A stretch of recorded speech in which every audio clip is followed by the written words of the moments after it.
Buenas tardes. Vamos a empezar con la clase. En primer lugar, vamos a hacer una enfermedad que es propia del Perú y parte de Latinoamérica. Es una enfermedad que fue conocida por nuestros antepasados. Gracias. Fue una enfermedad conocida por nuestros antepasados. Como prueba tenemos los cerámicos encontrados. Nosotros, por ejemplo, en esta diapositiva podemos observar en un huaco que va a presentar unas excrescencias, miren. ¿No? Entonces estas excrescencias representaban las lesiones dérmicas que se producen en una enfermedad propia de nuestro país. ¿Cuál es esa enfermedad, señorita? ¿Cómo? No, pues sarampión, ¿cómo? Sarampión, pues casi varicela de la azúcar. Con excrescencias aquí. La varicela le va poniendo lesiones pastrosas, acá nosotros estamos viendo unas lesiones tumorales. ¿Qué enfermedad es propia de nuestro país? La verruga peruana, ¿no? La enfermedad de la orolla. Entonces, esa enfermedad es del gorro, porque yo no tengo pelo y no estoy con mi gorro. Entonces vamos a ver que esta enfermedad es una enfermedad conocida en la época pre-inca y en la época inca. Entonces, si nosotros visitamos los museos vamos a encontrar este tipo de lesiones. La siguiente, por favor. Es la Bartonella bacilliforme. Esta enfermedad es transmitida por una anófeles, que es esta. Este espécimen vive más o menos entre 1600 a 1800 metros de altura. Vale decir que en las alturas del Perú se encuentra la verruga peruana. Muy cerca de acá, en Fuenteolea, está más o menos a 1200 metros, ya se puede encontrar la verruga peruana. Hará un par de años, o 3 años, llegaron una pareja que vivían ahí casualmente en Santa Eulalia. El problema que tuvieron estos pacientes era alza térmica y gran cansancio. Se pasearon por muchos hospitales, llegaron al hospital 2 de Mayo y ya prácticamente los pacientes estaban por morir. Y en un examen, en un hemograma, le encontraron los bacilos. Entonces diagnosticaron que era una verruga peruana. Los sitios endémicos de la verruga peruana lo vamos a tener en Ancash, en toda la zona del Callejón de Huaylas. El Callejón de Huaylas se origina en la cordillera, en Pativilca, en el nuevo Pativilca, y llega hasta Huallanca. Es un lugar en donde hay mucha cantidad de verruga peruana. Vamos a observar que también hay en Cajamarca, en el norte del país, se encuentra en Ecuador, se encuentra en Bolivia. Vamos a ver que esta verruga peruana va a presentar dos fases. Una fase hemática, una interfase intercutánea y luego la fase cutánea. Cuando nosotros hablamos de la Bartonella, o sea, de la verruga peruana, vamos a ver que en la fase aguda va a estar presentada por anemia, fiebre. Vamos a ver que en la fase tardía nosotros vamos a poder encontrar malestar general, cansancio, astenia del paciente. La siguiente. Nosotros lamentablemente no estudiamos mucho la verruga peruana. Fueron unos brasileños, Rocha y Lima, quienes estudiaron mucho la verruga peruana. Llegó un paciente que estaba en Sudamérica, a Francia, y en Francia comenzó a sentir la sintomatología que estamos mencionando, y estos dos brasileños comenzaron a estudiar y encontraron que había unas inclusiones en las células que las llamaron las inclusiones de Rocha Lima. Entonces eso es característico en la bartonelosis. Nosotros vamos a ver que en la fase hemática aguda, vamos a ver que es la forma de vacilar, va a tener fiebre, se denomina también también la fiebre de Loroya y va a tener un periodo más o menos de 21 días. En esta fase aguda va a haber fiebre y anemia severa. La gente que vive en esta zona se ha visto que tiene una cierta inmunidad para la fiebre de Loroya. Sí es cierto que les puede venir la enfermedad, pero le viene una enfermedad muy leve. E incluso gente que nace en esos lugares está un tiempo y después es traído a Lima y después de 2 años regresa a la zona endémica, muchas veces no hace la enfermedad, a diferencia que la gente que nace en la costa y va a la sierra o va a esa altitud, contrae muy rápidamente la verruga peruana. La siguiente. Nosotros vamos a ver que esta es la fase hemática. En esa fase hemática se produce una gran anemia, en donde nosotros, al observar los hematíes, vamos a encontrar que va a tener los bacilos. Miren, esto se ve. Hay que tener mucho cuidado de hacer diagnósticos equívocos con una enfermedad que también se presenta a nivel de la selva. ¿Cuál va a ser esa enfermedad, señorita? ¿Qué enfermedad se produce en la selva? Que da fiebre, da temblores, la malaria, la malaria, porque también es un hemoparásito que produce una gran anemia. Y acá nosotros lo que vamos a ver son estos cuerpos, los cuerpos de Howell, Hoyle, que miren, parece como si fuesen unas caritas, miren. Entonces, cuando uno ve estos cuerpos, hace el diagnóstico simplemente al ver las formas en los hematíes. Nosotros cuando observamos en la verruga peruana, vamos a ver que tiene un sinfín de complicaciones. Puede tener complicaciones cardíacas, puede presentar bloqueo de la rama derecha, puede presentar endocarditis bacteriana. La siguiente. Este es el mapa endémico del Perú. Miren, en primer lugar está la zona de Ancash. Vamos a tener también la zona de Jaén. ¿Ustedes se acuerdan cuando hubo el conflicto de la cordillera del Fondo? Yo estaba más o menos grandecitos. En esa época fue mucha gente a la parte de la cordillera del Fondo y los policías que estaban ahí fueron vacunados y les daban el Daraprim para que no sufran el problema de la malaria. Pero presentaron la sintomatología de alza térmica y anemia. Y los pacientes no mejoraban con el tratamiento que les daban para la malaria. Los llevaron a Chiclayo y nosotros en el hospital de Chiclayo, en el hospital de la sanidad, pudimos determinar que estos pacientes no tenían malaria, sino lo que era verruga peruana. Entonces en esta zona se declaró también como endémica en la parte de Jaén, pero en la parte que era el límite con la frontera con el Ecuador. La siguiente. Nosotros vamos a ver que el bacilo tiene una gran predilección por los hematíes. Los pacientes se mueren porque tienen una anemia muy severa. Muchos pacientes mueren en esta fase. Ustedes se acuerdan el sacrificio, bueno, el problema que hizo el que estudió Loroya, ¿no? Que es nuestro mártir, ¿cómo se llama? Daniel Arcides Carrión. Él murió por anemia. ¿No? Y él describió muy bien cada uno de estos pasos, pero lamentablemente en esa época no había el tratamiento adecuado para la verruga peruana. Si es lógico que no se hace un tratamiento adecuado, el paciente se va a morir y se muere por anemia. Y tiene todos los síntomas clásicos de la anemia que nosotros conocemos.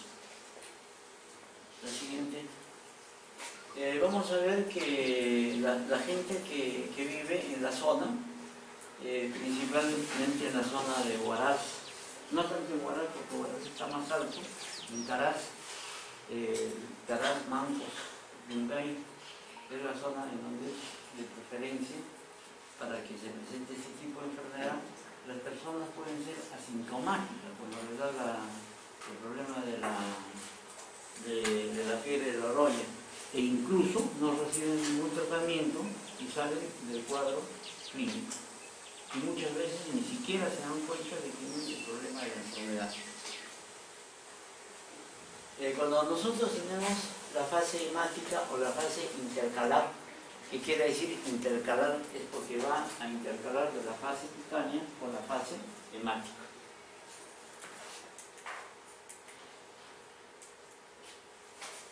Lo siguiente. Nosotros cuando vemos la parte dérmica, o sea, las lesiones cutáneas, vamos a ver y saber diferenciar dos tipos de lesiones cutáneas. Una es muy pequeña, que mide aproximadamente 3 milímetros, que va a ser la forma biliar. Entonces, cuando nosotros vemos estas lesiones, y puede ser por todo el cuerpo, por eso se llama la línea de la verruga. Entonces, pequeñas lesiones, casi puntiformes, de 3 o menos milímetros. Nosotros cuando vemos esto va a ser como una forma de pápula, son globulosas de color rojo vivo y a veces va a ser pruriginosa, va a dar mucha comezón. Y esto los niños se rascan, pero al momento de rascarse van a sangrar. Nosotros vamos a entender que hay una tercera fase, la fase eruptiva, basilar y cocoide. Acá nosotros ya no podemos decir que esta lesión, por ejemplo, que tiene este niño, va a ser una lesión menor de 3 milímetros, es mucho mayor. Entonces, cuando nosotros tenemos la forma mular, son los verrucomas, van a tener lesiones de 5 milímetros a más. Esta es la fase en donde nosotros podemos hacer diagnósticos equívocos con una enfermedad que es el sarcoma de Kaposi. Yo le voy a pedir que cuando lleguemos a ver ese tipo de lesiones, graben cómo se ve la verruga peruana, para que posteriormente, cuando vemos el sarcoma de Kaposi, poder hacer la diferencia entre un cuadro y otro cuadro. Entonces, acuérdense que la forma amular o la forma de los verrucomas es cuando tienen más de 5 milímetros. Pueden haber lesiones mucho más grandes. Estas lesiones muchas veces con el roce comienzan a sangrar. La siguiente. Vamos a ver, por ejemplo, esto es una rodilla, miren. Se ve que es un gran edema acá y hay una lesión muy pequeña en ese lado. Entonces, ese tipo de lesiones va a producir dolor articular. Los pacientes no van a poder caminar porque refieren dolor en las articulaciones, principalmente en la articulación de la rodilla y en la articulación de los codos. La siguiente. ¿Cómo se hace el diagnóstico? Si uno tiene práctica para ver esto, porque hay que tener práctica, se hace simplemente con una coloración de rayos. Como para colorear para un hemograma, lo vamos a observar que va a haber los vacilos dentro de los glóbulos rojos. Y esto es lo que produce el estallamiento o la lisis de los glóbulos rojos. Por eso es que se produce la anemia. Vamos a tener también la infestación a nivel del vaso. Vamos a tener la hipertrofia ganglionar. La coloración que nosotros podemos usar es la coloración de Yemsa, que también se observa muy bien. La siguiente. Cuando se hace un diagnóstico según la fase de la enfermedad, vamos a ver que tenemos varios métodos. Uno, que es el rotiz. ¿A dónde se hace el rotiz? El rotiz se hace a la garganta. Entonces uno hace un rotiz a la garganta y va a poder encontrar a los vacilos. Y uno puede hacer el diagnóstico. Vamos a ver que se puede hacer un hemocultivo. Se va a hacer el cultivo de una biopsia. Puede ser por estudios histopatológicos. Vamos a hacer una inmunofluorescencia indirecta, el método de ELISA, el método de Westerblot, y en el PCR sale positivo muy leve en todas esas cosas, y es muy caro, casi no se hace en ningún momento. Es importante mencionarles que hacemos estudios de microscopía cuando uno encuentra verruga peruana y tiene la duda de que sea verruga, es un método muy importante hacerle la microscopía electrónica. Lamentablemente aquí en el Perú no tenemos microscopía electrónica, tenemos microscopía de barrido, pero que muy poco se usa. El que estudió mucho verruga peruana fue un doctor, un patólogo que vive hasta ahora, el doctor Juan Chacano. Él hacía uso del microscopio electrónico que vive en el hospital Baiza, se malogró y no hubo mayor solución. Es importante que les digan que para poder detectar las lesiones musculares que se presentan a nivel de la verruga peruana, se puede hacer un antígeno y un anticuerpo, o sea, una reacción de inmunohistoquímica. Y esa reacción de inmunohistoquímica es el anticuerpo 8 para poder ver la pared vascular. La siguiente.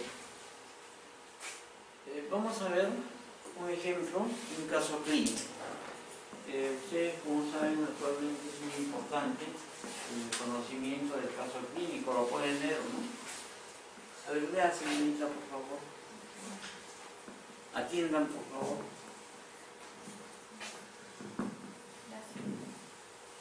Paciente varón de 16 años, procedente de Caraz, Ancash, que presenta anemia aguda severa con plaquetopenia, fiebre,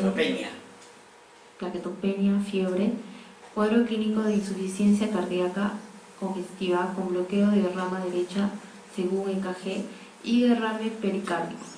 Imagen de consolidación en radiografía de tórax. El médico que lo atiende sospecha de bartonellosis. ¿Cuáles de los siguientes métodos diagnósticos no sería aportativo?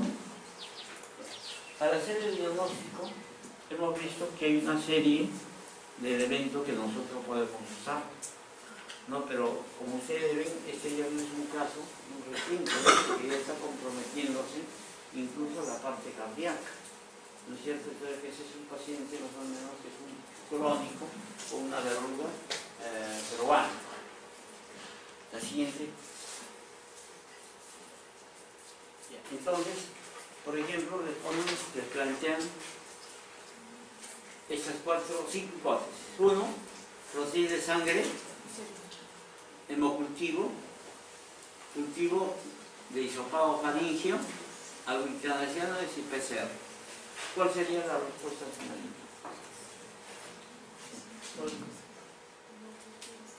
¿Ah? Acuérdate, a ver, ustedes. ¿Cuál sería?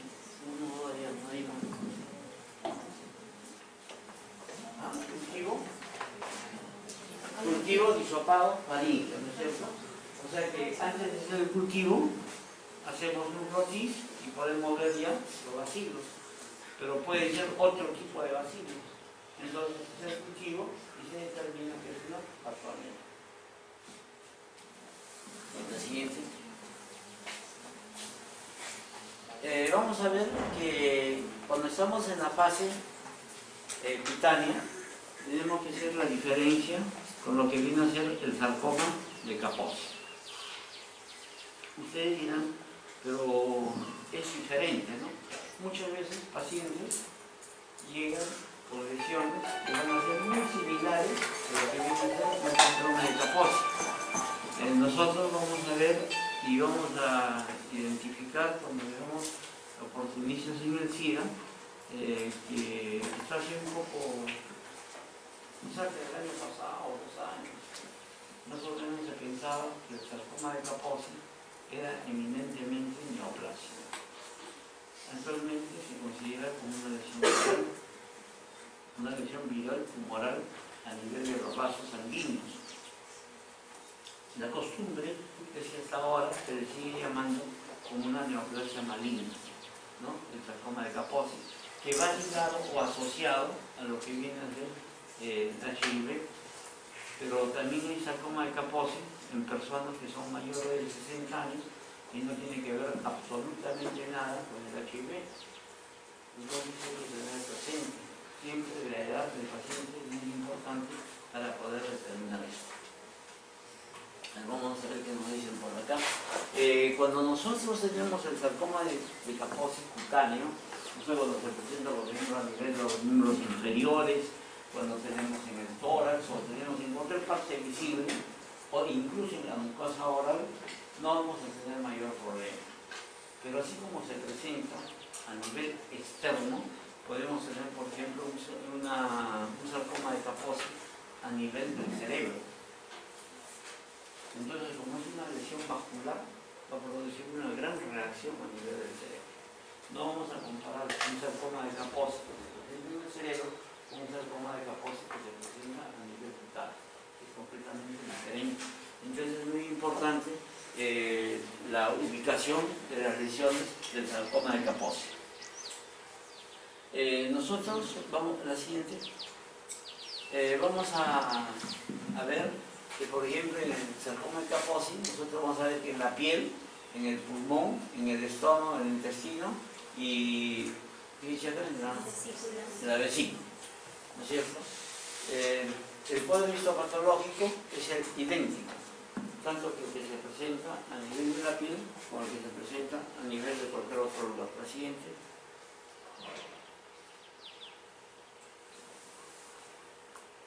Acuérdense que el diagnóstico diferencial básicamente hay que hacerlo con la verruga peruana, pero no es la única entidad que hay que hacer el diagnóstico diferencial del sarcoma de Kaposi. Podemos hacer también un diagnóstico diferencial, por ejemplo, con un angiosarcoma. El angiosarcoma también es una lesión, es una neoplasia maligna que afecta a los vasos sanguíneos. Entonces, no hay que pensar siempre que es muy fácil hacer el diagnóstico de ese tipo de entidades. La siguiente. Observen este tipo de lesiones. Esto es un sarcoma de Kaposi. Las lesiones son más violáceas, miren. Y van a ver que tiene un alto relieve en toda la superficie. Puede haber una lesión, como puede haber múltiples lesiones, como estamos viendo en este caso. ¿Qué más está observando, señorita, acá en estos miembros inferiores? ¿Qué observa? Aparte de lo que está viendo las lesiones, aquí miren, todas esas violáceas, esas son las lesiones de sarcoma que ve, ¿qué observa? Esta y esta. Edema. Es otra cosa que lo caracteriza al sarcoma de Kaposi, la presencia de edema. La siguiente. ¿Cuáles son los criterios de Darman de la verruga peruana? Primero, la taquipnia, o sea, el pulso débil, la hipotermia, la púrpura y la coagulopatía. La púrpura se presenta porque conjuntamente, cuando hay la disminución de los glóbulos rojos, va a haber disminución de las plaquetas. Entonces va a existir una plaquetopenia. Entonces, por la plaquetopenia puede haber problemas de una displasia sanguínea. E incluso se ha visto que hay pacientes que pueden llegar a tener 10.000 plaquetas. Y nosotros sabemos que cuando disminuye las plaquetas por debajo de 20.000, el paciente está en el inminente riesgo de muerte. Entonces en estos pacientes inmediatamente ahorita se hace una plasmaféresis para hacer una transfusión de plaquetas. Si uno no hace eso, el paciente puede morir por una hemorragia cerebral, puede morir por una hemorragia digestiva y no hay como uno pare el sangrado. También puede haber deterioro clínico, recibimiento de tratamiento antimicrobiano ambulatorio. La siguiente. ¿Cuáles son las complicaciones? Primeramente tenemos trastornos neurológicos. Vamos a tener la insuficiencia cardíaca congestiva. ¿Derecho o izquierdo? ¿Ah? ¿Derecho o izquierda? ¿Qué rama se bloquea? La derecha. Vamos a tener derrame pericárdico. ¿Se acuerdan que yo les hablaba en un grupo de práctica de cuando hay derrame pericárdico, lo que se producía que era, ustedes estuvo en un grupo de los que me gustan, ¿no? ¿Sí? ¿Qué es lo que se producía cuando yo derrame pericárdico? Cuando hay una hemorragia a nivel del pericardio, ¿qué se produce? Un taponamiento cardíaco. El corazón no va a tener el espacio para hacer sístole y diástole. Entonces el corazón está comprimido y no va a haber el bombeo de sangre. Si no se actúa inmediatamente abriendo el tórax, se abre el pericardio para que pueda salir el contenido, el paciente se muere. Es una de las urgencias en la parte de esta enfermedad. Y luego tiene la muerte, más o menos aproximadamente un 9.9%. Las complicaciones cardiovasculares, vamos a tener un soplo sistólico, hipotensión, vamos a tener la cardiomegalia, la disnea de esfuerzo. Esa línea de esfuerzo hay que saberla diferenciar, que no sea la disnea por la misma anemia. Si yo, por ejemplo, a una persona digo, baja y sube, se va a cansar, ¿no? Pero no va a ser tremendamente agitado. Si está tremendamente agitado, tengo que pensar que esa persona puede tener una anemia o puede tener algún otro problema cardíaco. Pero siempre hay que descartar la posibilidad de que tengan una anemia. Vamos a tener una hipotensión severa, edema agudo de pulmón. ¿Cuál es el cuadro histopatológico del edema de pulmón?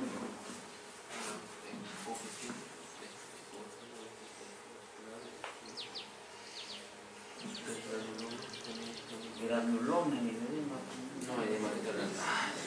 No, es infiltrable. ¿Ah? ¿Qué va a haber, señorita?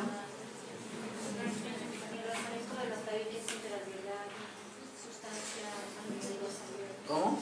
Sustancia, es una sustancia rosada en la luz de los alvéolos, que es lo que impide que se produzca la hematosis.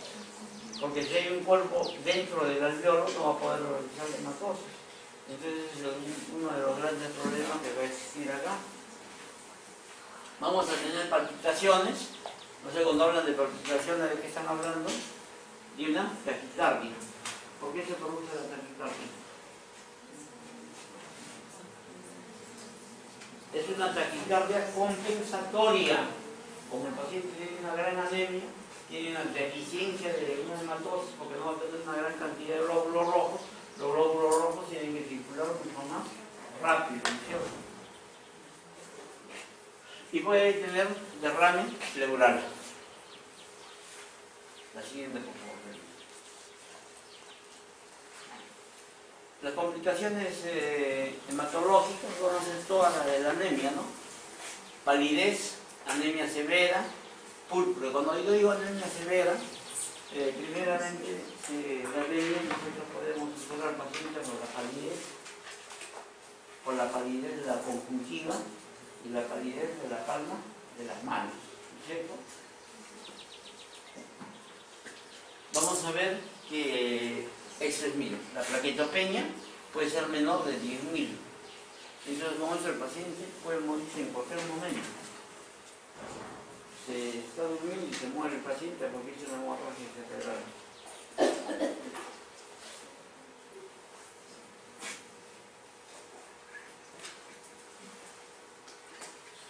Para ver si tienen anemia hemolítica, ya saben que se hace el test del COMS, ¿no?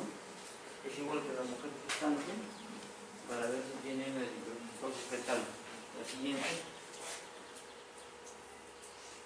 Ya vimos. No, las complicaciones neurológicas. Somnolencia.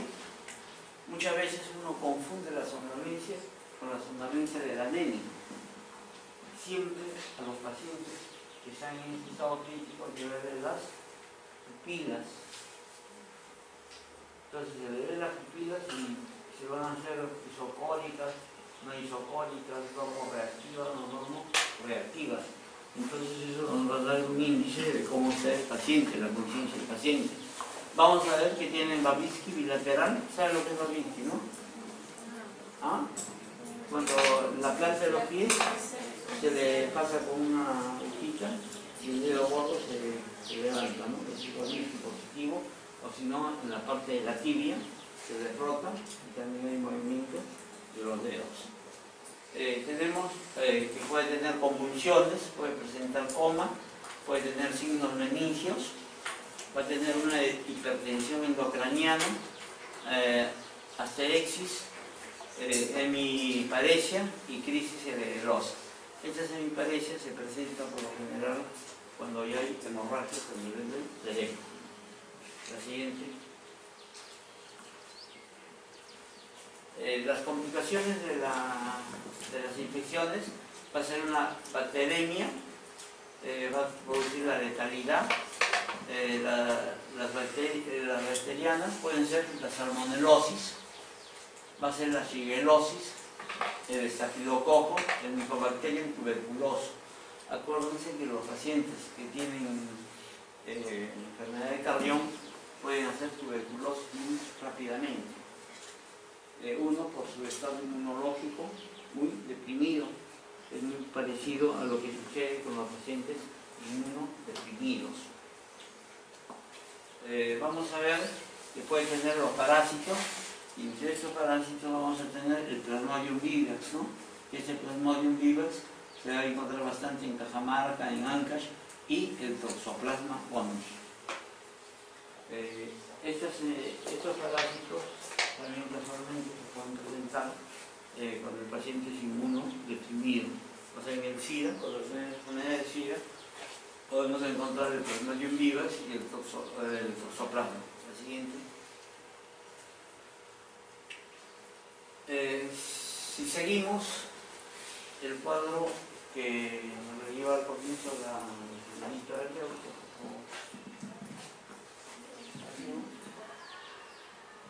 Dentro de las manifestaciones clínicas que presenta el paciente de la pregunta anterior, ¿cuál no es una complicación de la fase anémica de la bartonelosis? A. Insuficiencia cardíaca congestiva. B. Bloqueo de rama derecha. C. Derrame pericárdico. D. Neumonía. E. Trombocitopenia. La neumonía, sigue Felipe. Porque le dije que es un bloqueo de rama derecha. Que no es, mire, fase, que no es, esto se produce no por la anemia. ¿Cómo es el bloqueo de la rama derecha?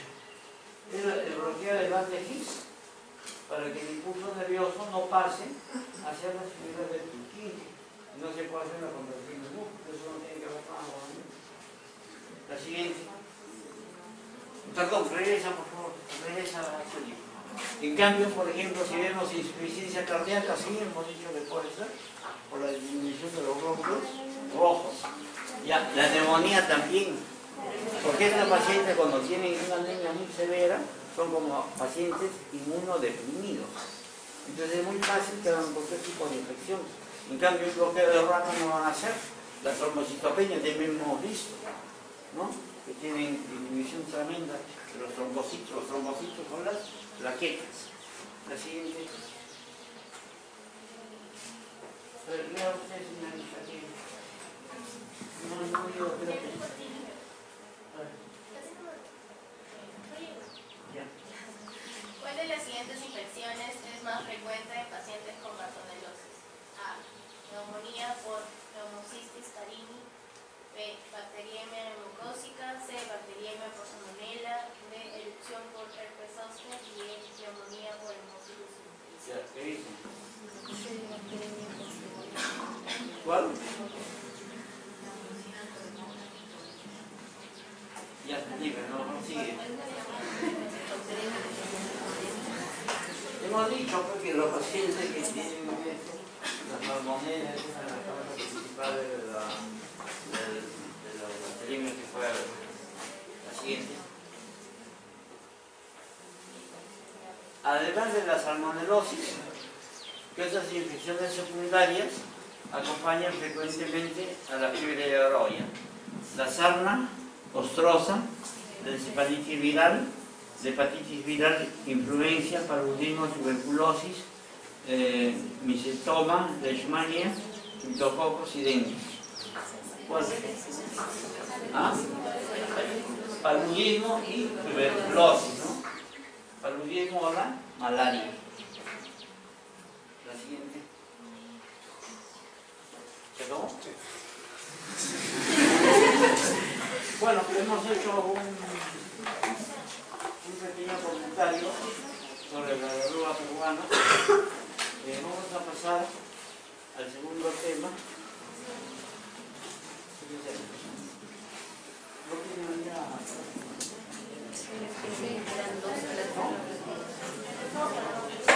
Y esto lo más rápido, por favor, ya. Vamos a hacer acerca de las enfermedades y oportunistas en el SIDA. Cuando nosotros hablamos de enfermedades oportunistas en el SIDA, estamos hablando de infecciones o patologías que se pueden presentar por bacterias que conviven con nosotros, pero que en cualquier momento pueden producirnos una enfermedad. O de caso contrario, vamos a ser más susceptibles de poder adquirirlas del medio ambiente, sea por la vía respiratoria, por la vía digestiva, por el contacto sexual o por cualquier otra vía. Nosotros, para poder hablar de lo que viene a ser un oportunista y el SIDA, tenemos que saber primeramente a qué se llama un seropositivo que está infectado pero que no tiene síntomas. O sea, el que esté infectado y no tiene ninguna sintomatología, o sea que no hace ninguna enfermedad adicional al SIDA, es un paciente que solamente tiene el virus, pero que no está haciendo la enfermedad. El paciente, cuando comienza a tener alguna enfermedad colateral con el SIDA, es porque el paciente ya se llama un paciente sidoso, es porque está haciendo la enfermedad. El paciente que no hace la enfermedad puede estar mucho tiempo, hasta años, con el virus, pero no hace la enfermedad. Entonces, cuando nosotros tenemos los enfermos que ya hacen enfermedades oportunistas, se les va a llamar sidosos. Vamos a ver que esto puede ser transmitido por el HIV, por estar infectados e infectar a otras personas que no tengan SIDA. La siguiente. Vamos a ver que esas enfermedades oportunistas van a englobar un gran número de patologías. Así nosotros vamos a tener que los pacientes con HIV pueden sufrir desde las lesiones más leves hasta las lesiones más graves. Los pacientes que tienen SIDA en realidad no mueren por la misma enfermedad de SIDA, sino la causa más frecuente de muerte en estos pacientes va a ser por la tuberculosis. La tuberculosis es la enfermedad que más lleva a la muerte a estos pacientes. Tiene un consorcio de enfermedades, como vamos a ver muy brevemente, qué es lo que pasa con el SIDA. La siguiente. Vamos a ver que estos pacientes sidosos principalmente lo que van a presentar es una gran disminución de los linfocitos CD4 y CD8. Principalmente hay que tener presente que los linfocitos CD4, cuando disminuyen de 200, va a ser una causa muy importante para que hagan enfermedades por oportunistas.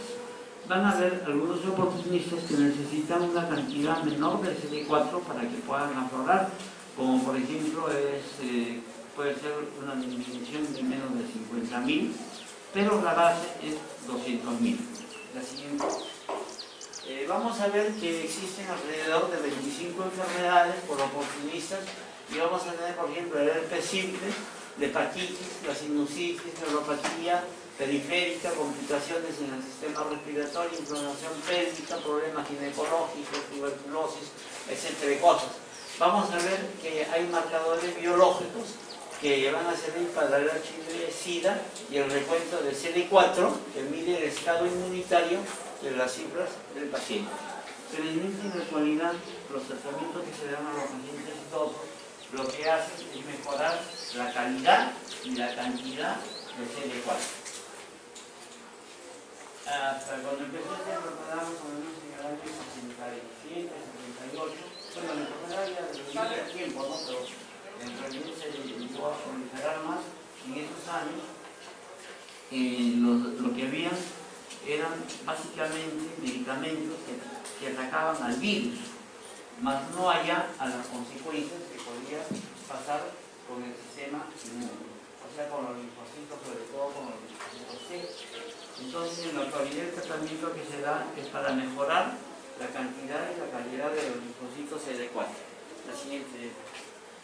Nosotros vamos a ver que la reactivación de una infección latente va a ser la causa más frecuente, la tuberculosis. Va a ser el Toxoplasma gondii y el Pneumocystis carini. Tuberculosis, ya saben que puede haber tuberculosis a cualquier parte del cuerpo, pero en estos pacientes la mayor frecuencia y la incidencia es la tuberculosis pulmonar. El Toxoplasma gondii puede estar en el cerebro, puede estar en el ojo. La infección se puede adquirir por vía digestiva. Vamos a ver que en el crecimiento de los microorganismos vamos a tener uno que crece con mayor exuberancia, va a ser la cándida. La cándida en los libros y en la mayor parte de la literatura nos indican que puede estar a nivel de la boca, a nivel del esófago y a nivel de los genitales femeninos. Cuando uno ve una mujer joven con una candidiasis, lo primero que hay que pensar es que podría tener un problema sidoso, pero no solamente es el frágil en esa parte, sino hay que pensar que puede tener otra enfermedad que puede producir la misma presencia de estos hongos a nivel vaginal y va a ser la diabetes mellitus. Cuando vean a una persona joven, a una mujer joven, que tiene una gran cantidad de estos hongos, lo primero que manden a hacerle es una glucosa. Y puede ser que se saquen la lotería y sea positivo y van a poder tratar a la persona, se le comienza a dar diabéticos orales, antidiabéticos orales, y van a ver cómo la cándida desaparece inmediatamente. Yo he tenido la oportunidad de observar cándida a nivel gástrico, en donde se echaba por los suelos la teoría que el ácido clorhídrico destruía a la candidiasis. Y no es así porque hay cándida a nivel gástrico. La siguiente película. Vamos a ver que hay infecciones que también se van a presentar por algunas costumbres de los pacientes. No en todos los pacientes idosos van a tener el mismo derroteo de las infecciones. Por ejemplo, los pacientes idosos que son drogadictos con jeringas, que se inyectan, esos pacientes pueden hacer muy frecuentemente encefalitis, pueden hacer problemas de encefalopatías y pueden hacer también problemas del mismo cerebro, pueden hacer atrofia cerebral, como los que se usan cocaína. La cocaína está probado que produce atrofia cerebral. La siguiente. ¿Cuádralo bien estos cuadros? ¿No pueden cuadrarlo bien? Mire, sería importante que este cuadro lo aprendan, y si aprenden este cuadro digan, ahí terminamos, no necesitamos saber más.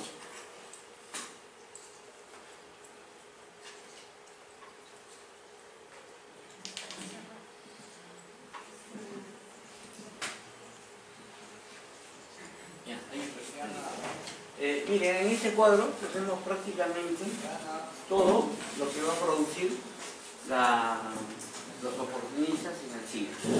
Vamos a tener primeramente las infecciones por virus. De esto tenemos el citomegalovirus, que se puede presentar en cualquier parte del cuerpo. Vamos a ver el herpes simple, la varicela zoster, vamos a tener las leucoplasias pilosas, vamos a tener el adenovirus y tenemos esto que está muy de moda, el papiloma virus humano. El papiloma virus humano en la actualidad ya está determinado que puede ser una causa de cáncer de cuello uterino, sobre todo el papiloma virus del grupo número 16 y número 18. Para poder saber si es un número 16 o un número 18, hay que hacer el estudio del core del virus, ¿no es cierto? Porque simplemente con un papel nicolado yo puedo decirle, encuentro coilocitos que puede estar en relación a una infección viral, pero con eso no les digo qué número de papilomavirus humano es. Vamos a ver las infecciones por parásitos. Cuando hay parásitos tenemos el Nemesitis carini, tenemos el toxoplasma, tenemos el cristosporeosis y vamos a tener otro tipo de infecciones. Cuando tenemos las infecciones por hongos, la que va a ser el número 1 va a ser la candidiasis, de la que hemos hablado hace un momento. Puede haber cándida, cavidad oral, hay cándida a nivel del orificio anal. Y cuando uno hace una proctoscopía, va a ver que en el canal anal va a estar llenecito de lesiones de hongos. Y estos hongos pueden producir primeramente una erosión y posteriormente una erosión produce una ulceración. Lo mismo produce a nivel de la cavidad oral, a nivel de la cavidad vaginal. Vamos a tener las meningitis por el criptococo. El criptococo normalmente nosotros convivimos con ellos. En nuestro medio donde habitamos, en Lima, por ejemplo, hay palomas en todos lados. Por todo sí que hay palomas, pero sin embargo, a nosotros no nos pasa absolutamente nada. Pero basta que no tenga una inmunidad disminuida, cuando tenga un CD4 por debajo de 200.000, es muy seguro que nosotros hacemos un criptococo. Y el criptococo nos va a matar en menos de 24 horas. Es una enfermedad muy fatal. Cuando nosotros hacemos estudios de líquido cefalorraquídeo, es muy fácil de identificarlos. Con la tinta china, ¿conocen la tinta china? Esa tinta es para dibujar, que lo ven en la librería, usted tiene tinta china, tiene un poquito así, entonces con esa tinta se colorea, y muy bien se colorean los criptococos, pero no son las formaciones circulares de forma de esferas. Vamos a tener las infecciones por bacterias. Entre esas bacterias tenemos el Mycobacterium, el MAC, tenemos las neumonías bacterianas, tenemos las enterobias y básicamente no se olviden de la tuberculosis. Acuérdense que los pacientes idosos mueren por tuberculosis. La mayor parte, casi un 70 o un 80% de los pacientes idosos mueren por tuberculosis. Vamos a ver también que hay otro tipo de afecciones, probablemente el síndrome de desgaste o de la lipodistrofia. Ustedes habrán visto que los pacientes idosos tienen una fase muy característica, ¿no? La parte de la bola de Bichat prácticamente desaparece, es una cara completamente aplanada, porque hay una distribución de la grasa hacia otras partes. Por ejemplo, la distribución de la grasa del abdomen desaparece. Entonces eso se llama el síndrome de lipodistrofia, o sea, la distribución de la grasa. Vamos a tener el sarcoma de Kaposi, que ya lo hemos visto. Vamos a tener el cáncer cervical. El cáncer cervical ya sabemos que una de las causas va a ser el papilomavirus humano. Vamos a presentar, que puede presentar hepatitis. Vamos a tener en el sistema endocrino manifestaciones neurológicas y vamos a tener básicamente la parte de los linfomas y de las leucemias. Estos pacientes hacen muy fácilmente las leucemias, hacen leucemias agudas, hacen leucemia crónica, hacen una recrudescencia, una leucemia aguda y el paciente se muere. Es muy rápido y va a presentar cualquier tipo de cáncer con el problema de la inmunodeficiencia. Todavía tenemos tiempo, ¿no? Sigue la siguiente, por favor. Sigue, pasa para que sigue más donde hay imágenes.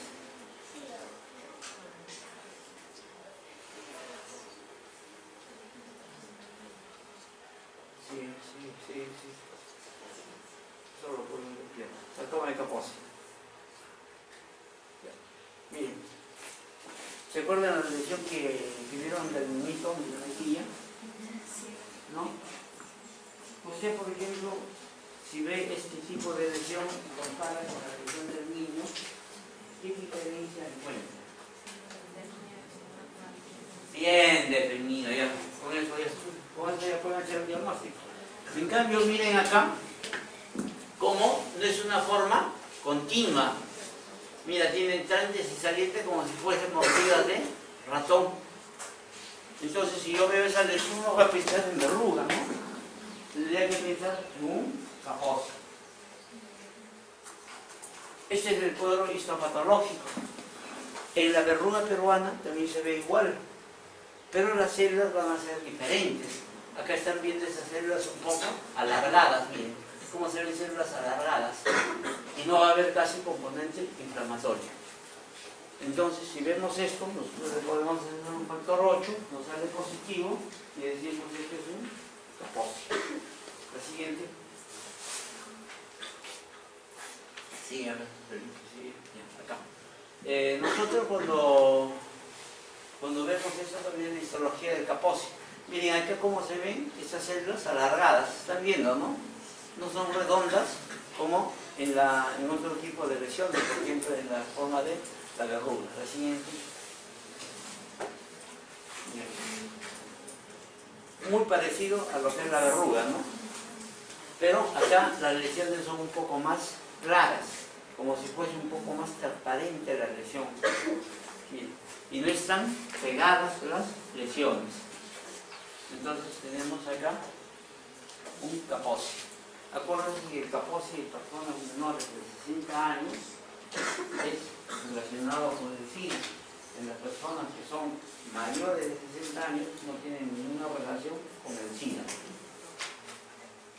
Acuérdense que las enfermedades venéreas también son muy importantes en el SIDA. Hay una enfermedad que es la cuarta venérea. No, la cuarta venérea es una enfermedad de transmisión sexual que se presenta cuando hay relaciones ano-vagina y puede ser ano-pene también, ¿no? Y puede ser entre homosexuales o entre mujer y hombre, pero que tienen relaciones contra la natura, puede aparecer un granuloma que se presenta a nivel de la ingle. Es un ganglio infartado muy doloroso y que segrega un material turbulento. Este tipo de lesiones lo que produce es una gran fibrosis a nivel de la vagina y a nivel de los rectos. Entonces la mujer que sufre esto, la vagina prácticamente se le va a cerrar. Entonces cuando esa persona quiere tener una relación sexual va a ser muy difícil y va a tener mucho dolor. Y el problema es que no va a poder defecar también. Entonces tiene grandes problemas. La siguiente. Miren, se ve mucho mejor. Miren, parece como si fuese una ampolla, ¿no? Pero